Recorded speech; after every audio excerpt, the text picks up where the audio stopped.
कह सकते हैं। तो पहले हम एंट्रल रूट देखते हैं हमारा, तो उसमें आपका oral, sublingual and rectal route आ जाता है। तो पहले ओरल रूट देखते हैं। ओरल रूट मतलब बाय माउथ, माउथ के थ्रू हम कोई ड्रग अपनी बॉडी में इंट्रोड्यूस करा रहे हैं या ले रहे हैं, वो आता है आपका ओरल रूट में। ठीक है, ओरल में जैसे टैबलेट, कैप्सूल, सिरप वगैरह आपका ओरल रूट में आ जाता है, जिससे हम माउथ के थ्रू ले रहे हैं।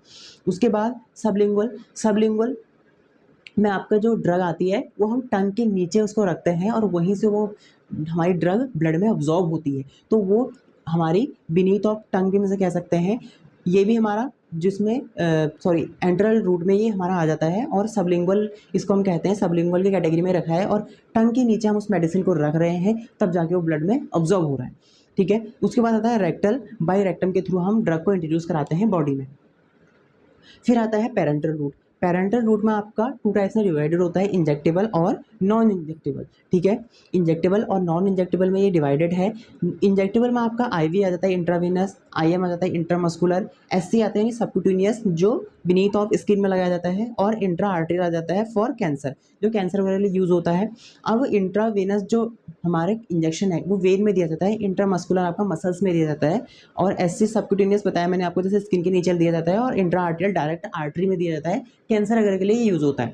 ठीक है, ये हो गया आपका इंजेक्टेबल। नॉन इंजेक्टेबल में आपका इनहेलेशन ड्रग्स आते हैं, जिसमें हम नाक से सूंघ कर लंग्स के थ्रू कोई ड्रग अपनी बॉडी में इंट्रोड्यूस करा रहे हैं। ठीक है, तो वो आता है आपका इनहेलेशन ड्रग। जैसे एग्जांपल के लिए यहाँ पे लिखा है अस्थमा स्प्रे, अस्थमा का जो पेशेंट होता है, अस्थमा के स्प्रे को नोज से सूंघ कर वो अपने लंग्स के थ्रू अपनी बॉडी में एंटर करवाता है, तो वो उसमें आ जाता है हमारा इनहेलेशन। तो इसमें मैंने पेरेंटल रूट में आपको एक चीज़ बताई थी, बियॉन्ड द जीआईटी या बाईपास द जीआईटी।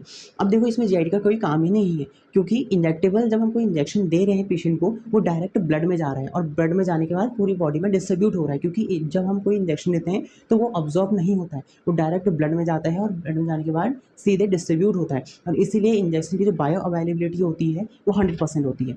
इसमें जीआईटी का कोई काम ही नहीं है। और नॉन इंजेक्टेबल जो है, इसमें भी इनहेलेशन हो रहा है, तो हमारे विंड पाइप से हम क्या कर रहे हैं, अपना जो ड्रग है उसको लंग्स तक पहुंचा रहे हैं, तो इसमें जीआईटी का कोई काम नहीं है। तो इसीलिए जो एंट्रल रूट है उसको कह रहे हैं बाय जीआईटी, और पेरेंटल रूट को कह रहे हैं बियॉन्ड द जीआईटी या बाईपास द जीआईटी। तो टॉपिक हमारा आज का यही है, रूट ऑफ ड्रग एडमिनिस्ट्रेशन। तो वीडियो टॉपिक समझ में आया तो वीडियो को लाइक करें, शेयर करें, सब्सक्राइब करें। Thank you so much.